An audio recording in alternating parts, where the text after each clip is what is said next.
the GM of the Year award 3rd year in a row. Only GM in history to do so. Well, it's a real honor, but I really think it shows the people, the commitment that everybody has in this organization, because really it's an organizational award. It's not a one-man thing, and I'm very fortunate, you know, and I appreciate the other GMs in the league. There's some great GMs in the league, a lot of good GMs in the league, and I'm not naive to that. So it is a real honor, but it's a real compliment to the organization, right from the top, right from ownership on down through management to coaches and players. Doesn't matter that it was voted on by GMs in the panel, because they were talking about the Dallas Stars and the respect they have around the league. Yeah, I think, you know, our organization, we've earned that respect. You know, we don't always do things the right way all the time. You try to as much as you can, and that's just how we try to operate.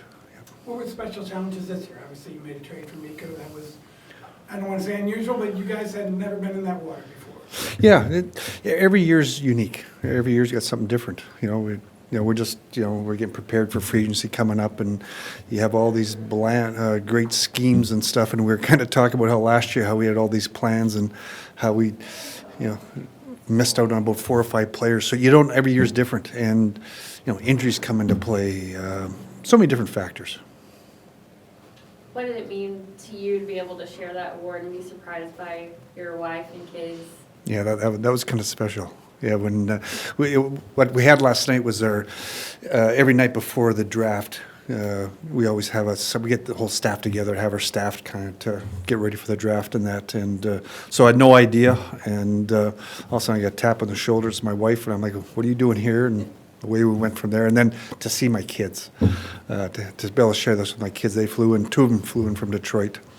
Came in yesterday, and that was special. The only downside was they didn't bring their grandkids with them. So, but that's the way it goes. That hurts Grandpa's heart. That does.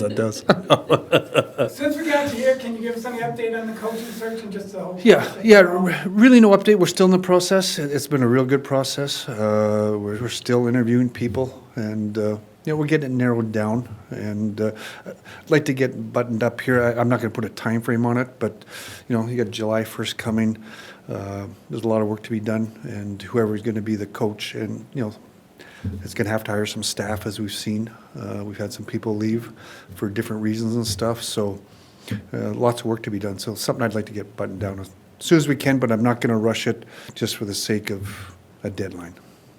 As you look towards free agency, second round of the draft, all that good stuff, you got a lot of work to do to fill out a roster here. I guess what's kind of the key considerations for you heading into these next couple of days?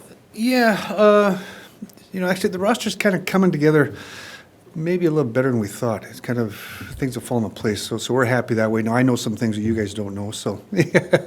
But it's things that come together pretty good. There'll still be some work to do, but, you know, we're just going through it methodically here, you know, making some decisions. And July 1st, you don't know where things are going to go. We're going to monitor that. So we'll just see what the process is. When those free agency windows open and you start hearing the ask getting bantered Yeah, around, yes. there's always a lot of numbers out there. Yeah.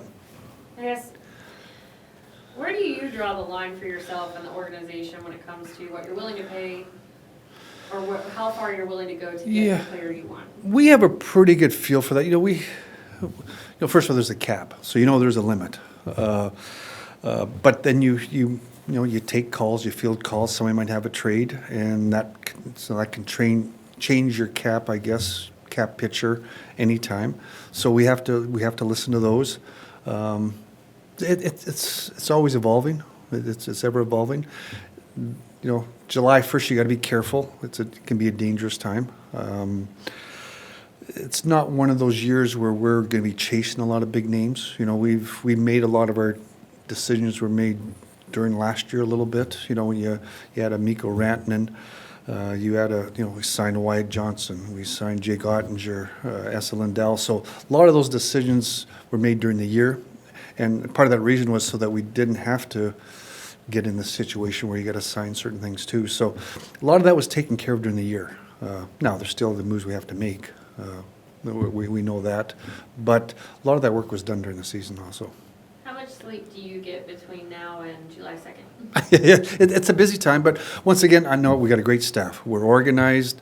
We've been through this before, and there's a calmness. We actually enjoy this time of year. It's enjoyable.